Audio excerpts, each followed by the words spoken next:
마태복음 5장부터 6장 7장까지는 예수님께서 산에 오르셔서 제자들에게 하신 산상설교의 이 맥락 속에서 이 말씀을 이해해야 됩니다. 예수님은 제자들에게 말씀하셨는데 이 제자들은 누구냐면 하나님 나라로 하나님 중심으로 전하는 사람들입니다. 그 하나님 중심으로 전하는 사람들을 산에 오르라고 말씀하셔서 그 산에 오르셔서 하나님 나라가 어떤 나라인지를 전하고 있습니다. 그런데 이제 중요한 것은 그들이 이 5장, 6장, 7장의 말씀을 듣고 다시 어떻게 되냐면 산 아래로 어떻게 되죠?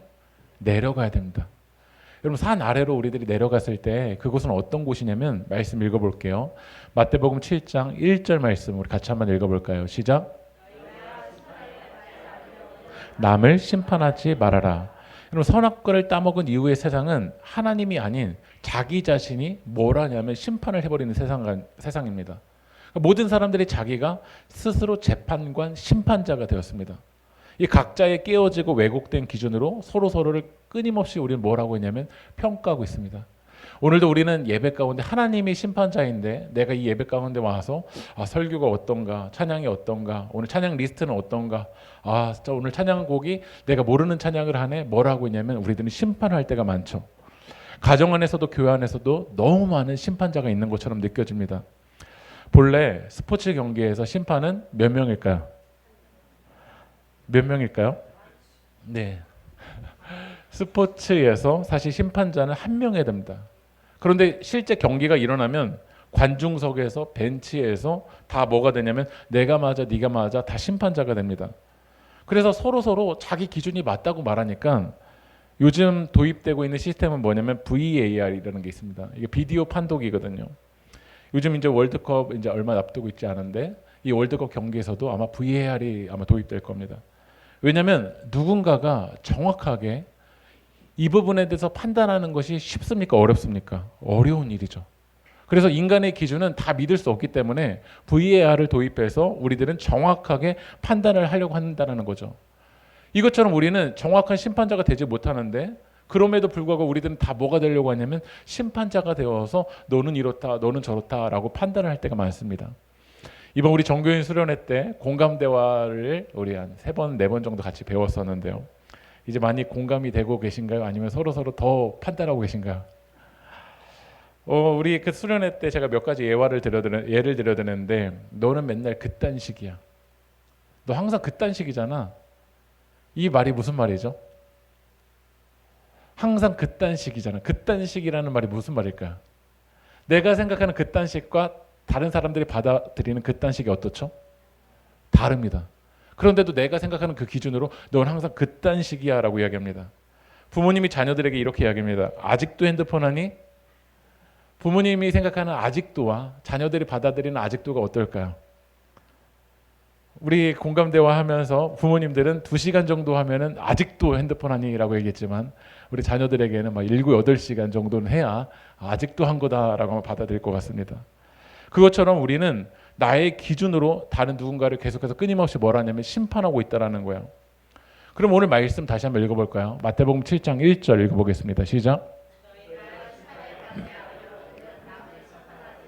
너희가 심판을 받지 않으려거든 남을 심판을 하지 말아라 라고 되어 있습니다. 그렇다면 그리스도인들은 그러면 우리들은 말을 할 수도 없고 평가도 할 수도 없는 사람으로 살아가야 되는 것일까요?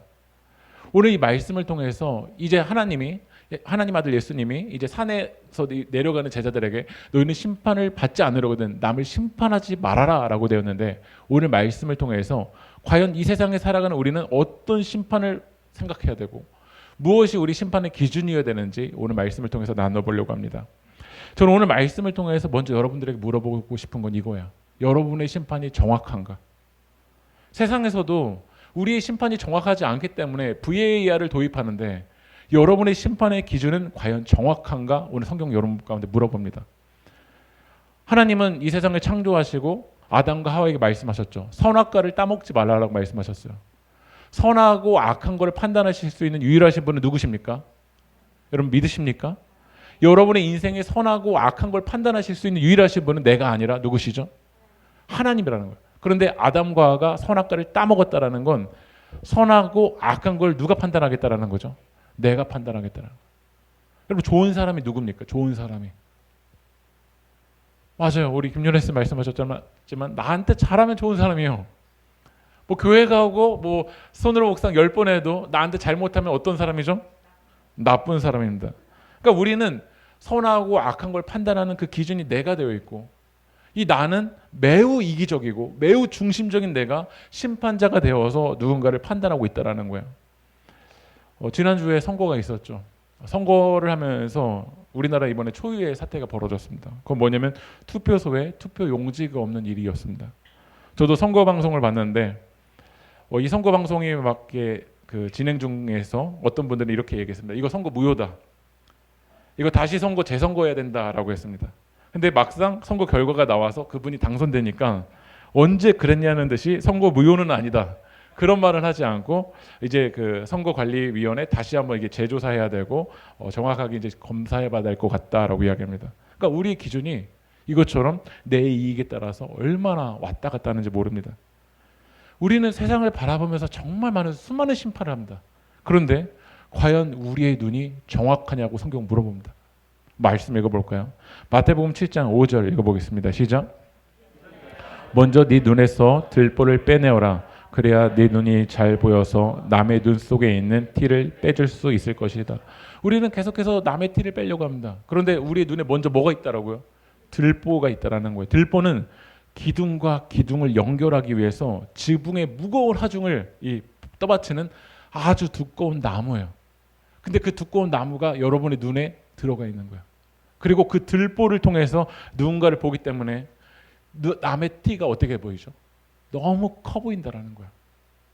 그럼 여러분의 눈에 있는 그 들보가 과연 하나님의 기준이고 이 선악의 주인이신 하나님이 그 들보가 되어 있냐라는 거예요. 그렇지 않죠. 많은 경우 여러분의 상처가 그 들보가 되어 있죠. 돈이 들보가 되어 있죠. 내 편협한 생각이 뭐가 되어 있죠? 들보가 되어 있다라는 거예요. 그리고 그 들보를 가지고 남을 보는 거야. 그러니까 그 티가 아주 작은 티인데 먼지 같은 건데 내 들보가 이미 내 안에 있으니까 그 작은 티가 나를 계속 드라이브를 걸어버려요. 그러니까 계속 걸리는 거예요. 계속 걸리니까 그 누군가를 판단하고 평가하고 막 정죄하고, 그게 바로 우리들인 것 같아요. 왜 누군가를 볼 때 그게 걸릴까? 그게 여러분 안에 있기 때문에, 이미 안에 있기 때문에 그래요. 몇 년 전에 제가 아내와 함께 세미나에 참석을 했는데 그 세미나가 끝나고서는 거기 이제 참석하셨던 한 분이 제 아내에게 가방에다 선물을 하나 딱 넣은 거예요. 그 선물이 뭐였냐면 키링이었습니다. 키링. 그래서 이제 키링을 가지고 와서 이제 집에다가 이제 놨는데 제 아내도 관심도 없고 저도 관심이 없고 애들한테도 뭐 이 키링 가지고 놀래 하니까 아무도 관심이 없어요.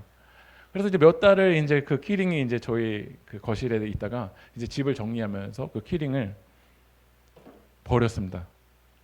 근데 그 키링이 알고 봤더니 몇 년 뒤에 알고 봤더니 130만 원 상당의 에르메스 제품이었던 거야. 그러니까 저희 가족 안에 저도 아내도 에르메스가 뭔지는 저는 처음 에르메 뭐 그걸 처음 들어봤어요. 그러니까 제 안에 없다 보니까 그 에르메스 키링이 저한테 하나도 걸리지가 않아요. 근데 몇 년 뒤에 에르메스라는 걸 처음 알게 된 거예요. 그때부터 걸리기 시작해요. 네. 당근에 제 아내가 최근에 당근에 들어갔는데 에르메스 그게 50만 원, 똑같은 그 키링이 50만 원에 나왔다는 거. 계속 마음이 걸려요. 왜 그러냐면 그게 안에 들어왔기 때문에 그래요. 네. 그게 들어오지 않았을 때는 아무리 비싼 거여도 제 안에 그 가치가 없기 때문에 걸리지가 않아요. 근데 왜 여러분들이 그 티가 걸리냐? 그 여러분 안에 이미 들보로 자리 잡고 있기 때문에 그래요. 남의 띠가 왜 이렇게 들보로 걸리냐? 이미 우리 안에 들보가, 잘못된 그 들보가 걸려져 있기 때문에 그래요. 그래서 예수님은 환경을 밖을 변화시켜 주실 때도 많지만 성경의 많은 부분은 여러분 안에 있는 들보를 빼야 된다고 말씀하세요. 그래서 나의 들보를 빼내고 나의 눈이 바뀔 때 세상이 달리 보이기 시작합니다.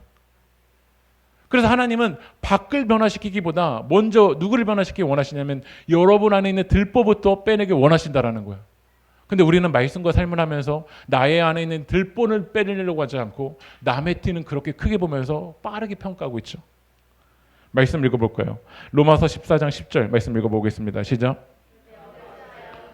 형제나 자매를 비판합니까? 어찌하여 그대는 형제나 자매를 없인 여깁니까? 우리는 모두 다 하나님의 심판대 앞에 서게 될 것입니다. 우리는 다 어디 앞에 선다고요? 하나님의 심판대 앞에 서게 됩니다. 이 선하고 악한 거를 유일하게 판단하실 수 있는 정확하신 분은 하나님이십니다.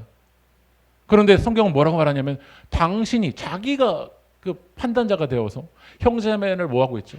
계속 비판하고 업신여기고 있다는 거야. 근데 그 기준을 다른 사람을 향해서 그렇게 날카롭게 그 비판의 선으로 보는데 나에게는 어떻게 적용할까? 나에겐 너그럽습니다. 이걸 전문적인 용어로 내로남불이라고 하죠. 내가 하면 뭐죠? 로맨스고 남이 하면 불륜입니다. 하나님도 우리는 어떻게 여기냐면 나에게는 은혜의 하나님이었으면 좋겠습니다. 그러나 상대방을 향해서는 하나님 공의의 하나님이셨으면 좋겠습니다. 조그마한 티도 하나님 가만 놔두시면 안 된다고 이야기합니다. 그러나 우리는 큰 일을 저지르면서도 하나님은 나에게 은혜로운 하나님이길 원하죠.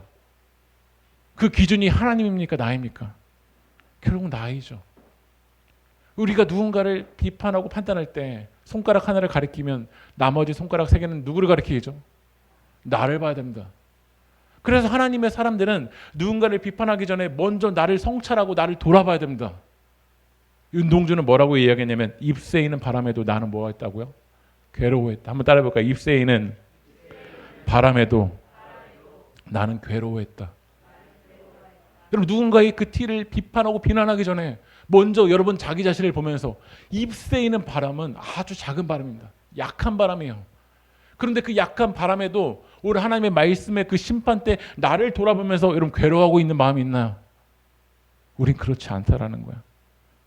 그러니까 이 교회도 점점 판단은 많은데 가정 안에서 판단은 많은데 이 판단이 누군가를 살리는 판단이 아니라 누군가를 무너뜨리는 판단이 될 때가 있어요. 한 100명 이상 되는 중형교회에서 교회가 반으로 나눠졌어요. 왜 나눠졌나 봤더니 교회가 이제 그 본당을 좀 리모델링을 하면서 예전 예배당은 이제 카페트를 깔았거든요. 근데 한쪽 분들은 뭐라고 얘기했냐면 예수님의 보혈을 상징하는 붉은색을 카페를 깔아야 된다는 거야. 거기 뭐였냐면 보혈파. 근데 또 한쪽은 시편 23편을 상징하는 초록색을 깔아야 된다. 푸른 초장파가 나뉜 거야.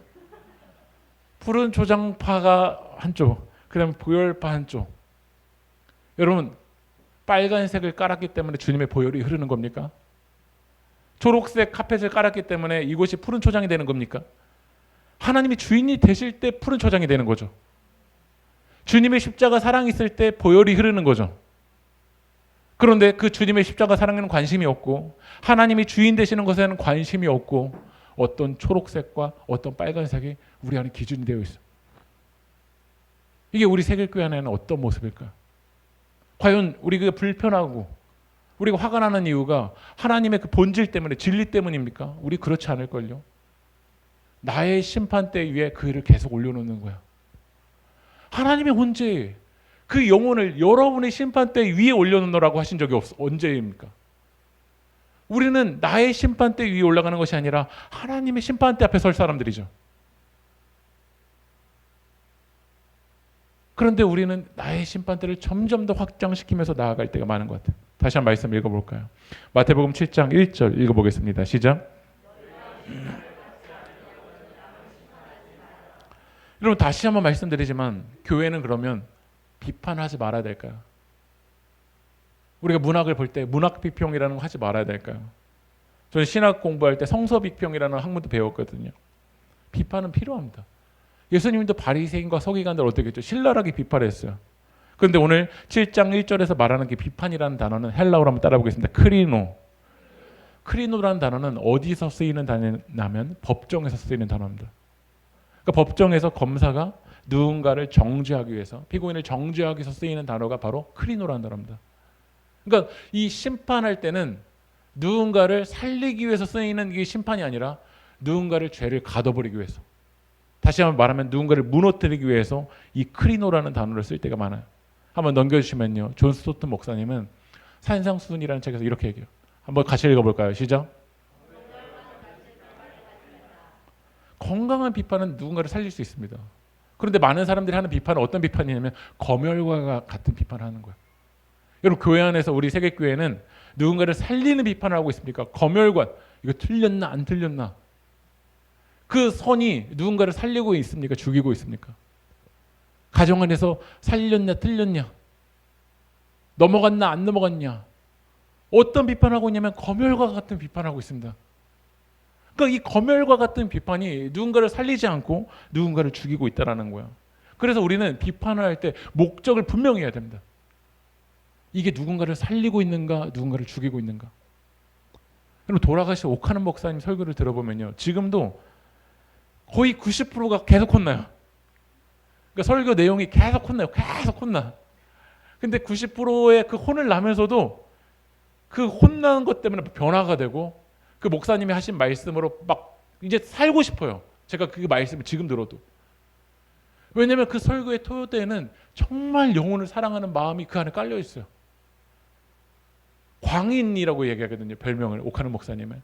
그러니까 예수에 미쳐 있고 영혼 사랑에 미쳐 있다라는 그 토대 속에서 누군가를 비판할 때 그 비판을 들으면서도 아 맞아, 내가 잘못했지, 내가 말씀대로 살아야지라고 변화가 일어나더라고요. 근데 여러분 안에 있는 그 비판이 이 오카는 목사님처럼 예수의 사랑에 미쳐서 정말 그 한 영혼에 대한 그 간절함 때문에 하는 비판입니까? 아니면 우리는 검열관이 되어 있습니까? 이거를 어떻게 우리가 판단할 수 있냐면 말씀 읽어볼게요. 마태복음 7장 16절 읽어보겠습니다. 시작. 그 열매를 보고 그들을 알아야 됩니다. 그러니까 그 열매가 있는 것 같아요.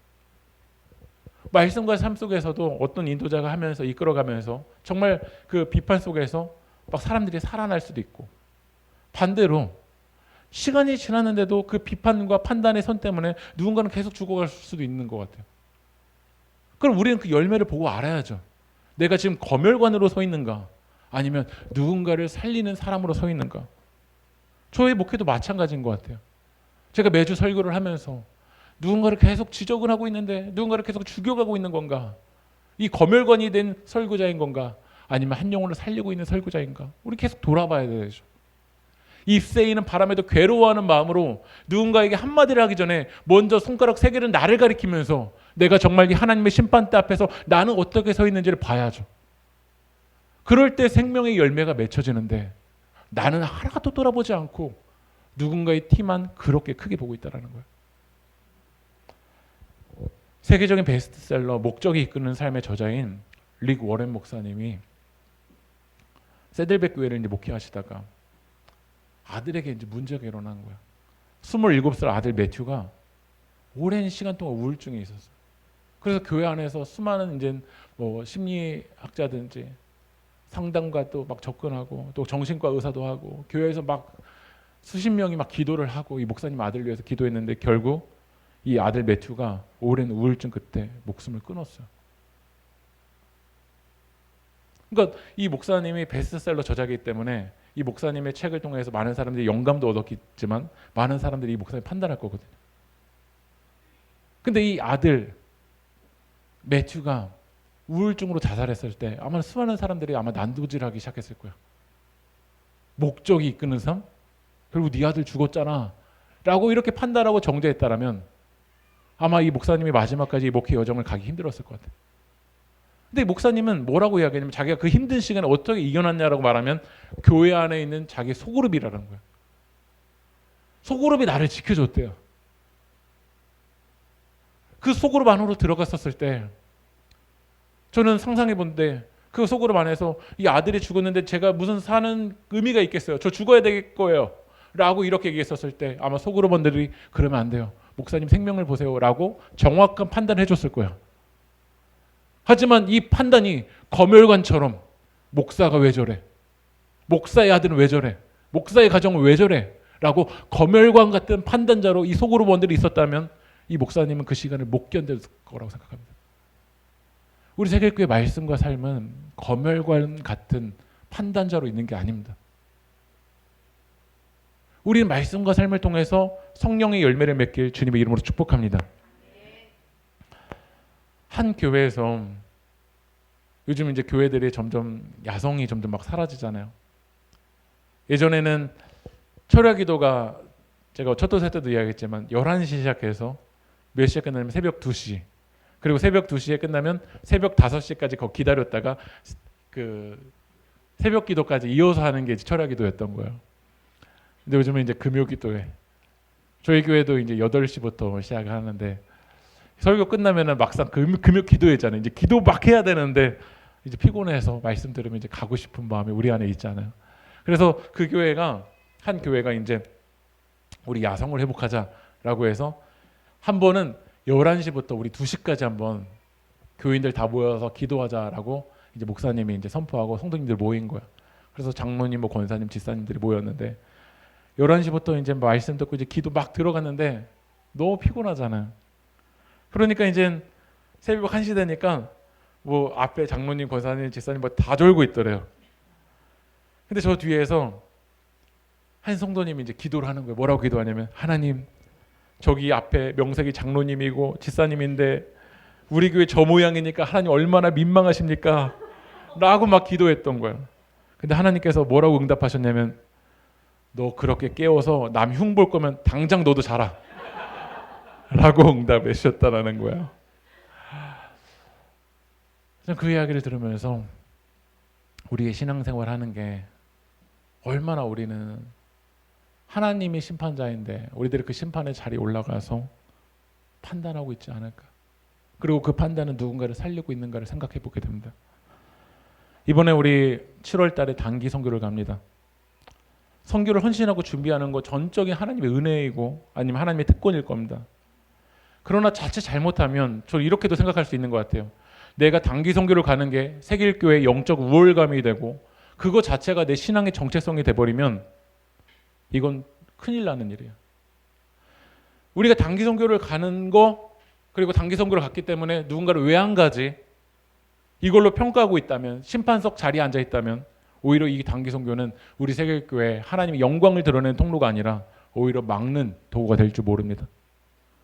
동시에 나는 가지 않지만 이 선교를 가는 사람들을 준비하면서 묘한 소외감이 드시는 분들도 있을지 모르겠어요.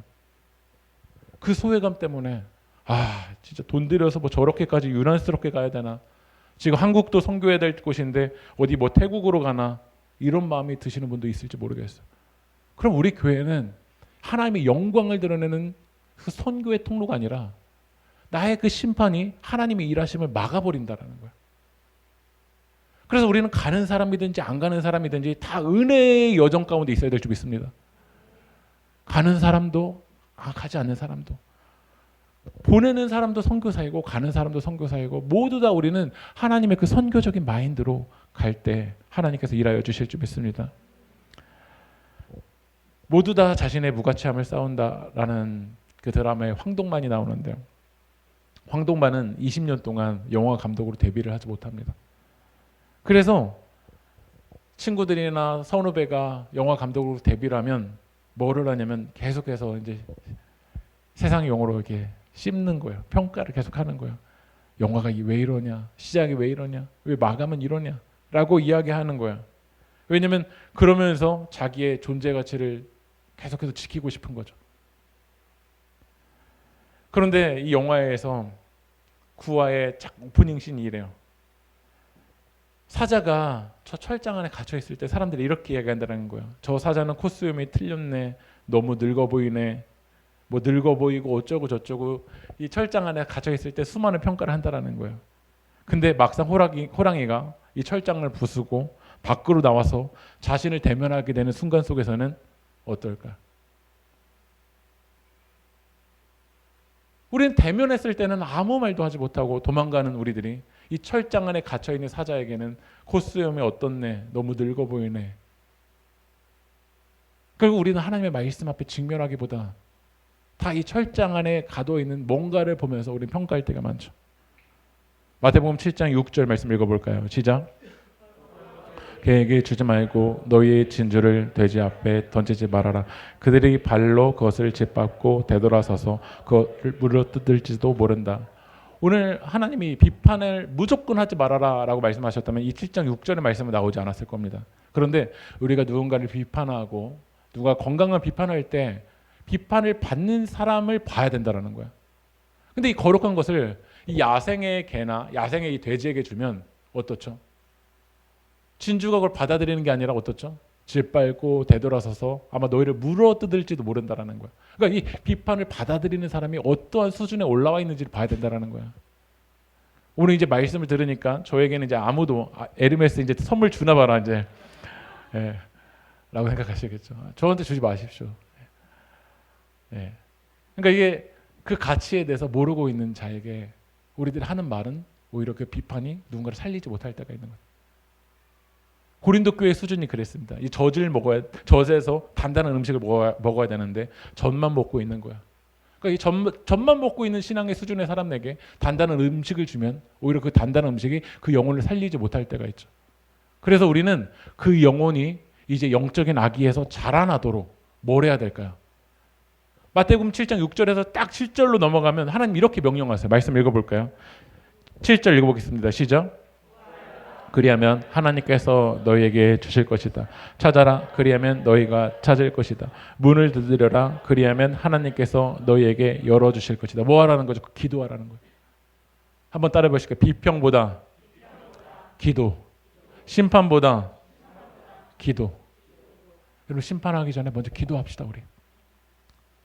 우리 세계교회 안에서 여러 가지 사역들을 해나갈 때 여러 가지 내가 심판자가 되고 싶지만 그 먼저 기도하십시오. 그 영혼을 위해서 먼저 정말 전심으로 기도하십시오. 그리고 하나님 앞에 기도하면서 여러분의 지금 진심과 동기가 내가 누군가를 평가해서 나는 의로운 사람이야 이걸 드러내는 동기가 아닌지, 아니면 정말 이 나의 평가가 누군가를 살리는 건지 우리 기도하면서 나의 동기를 돌아봐야 됩니다. 오늘 말씀에 구하여라. 그리하면 하나님께 너에게 주실 것이다. 찾아라. 그리하면 너희가 찾을 것이다. 문을 두드려라. 그러면 하나님께서 너희에게 열어주실 것이다. 근데 이 7장 7절에는 뭐가 없냐면 목적어가 없죠. 뭘 구할지.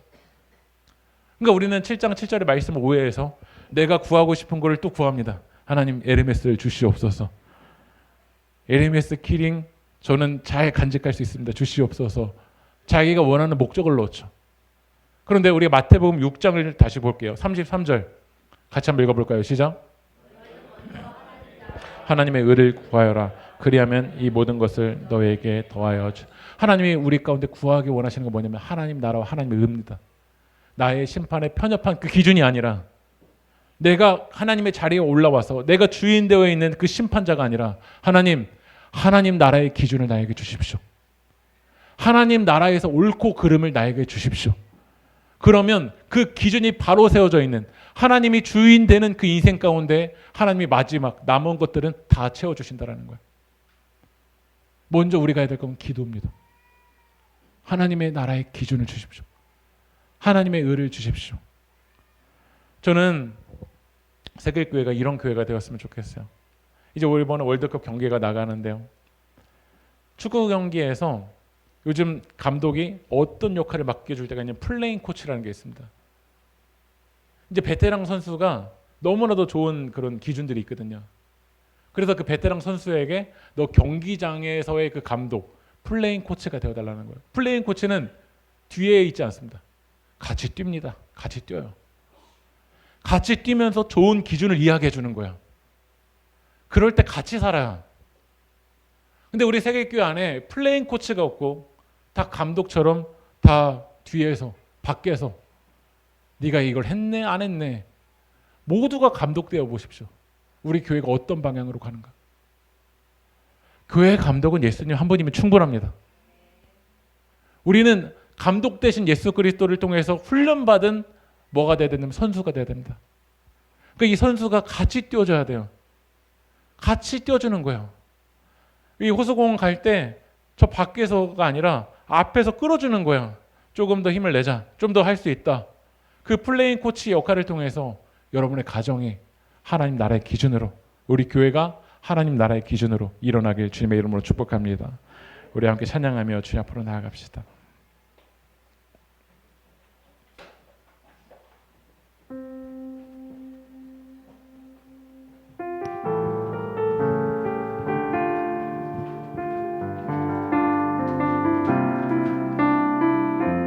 예수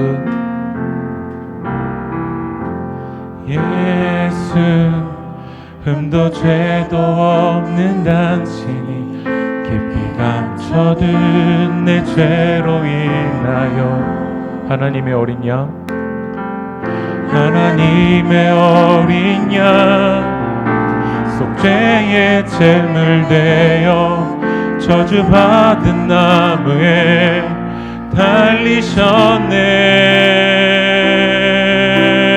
내가 예수를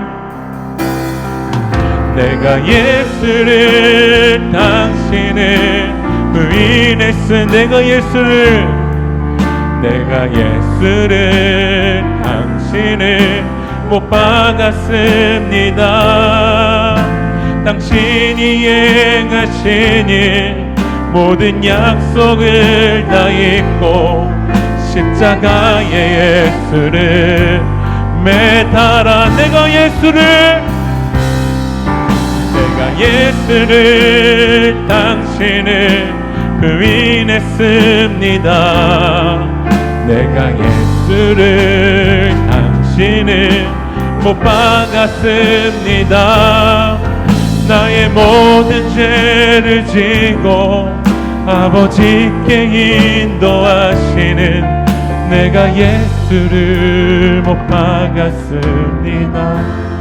우리 시간 기도합시다.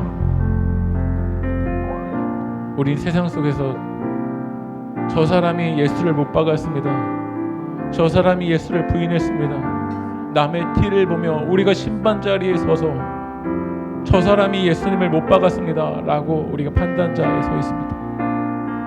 그러나 오늘 우리가 찬양을 통해서 고백했던 것처럼, 주님, 제가 예수님 부인했습니다. 주님, 제가 예수님의 자리에 올라갔습니다.